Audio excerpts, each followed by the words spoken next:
Good morning guys. Ano po tayo bagong unit guys, Toyota Vios. Oh, parang halong tubig yung wheel guys. Yung langis, halong tubig. So anong decision natin ito? Halong tubig siya. Oh, kita naman natin, parang mubula yung wheel. So guys, ang decision natin ito, top overhaul. Vios to ito guys, 2012 model. Tapos pero natin guys, tingnan natin yung gasket, parang bubigay na yata. Yan guys, oh.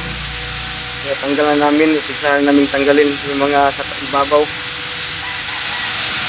Yan guys. Sana namin na tanggalin. Top overhaul. Vios 2012 model. Yan guys, tanggal namin yung cover.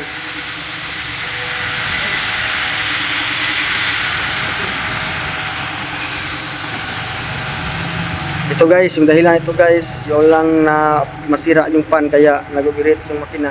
Yan lang dahilan. So guys, thank you for watching guys. I see you next vlog. Videohin ko na ito pagkatapos ito guys, pandarin kung okay na ba natin, video natin.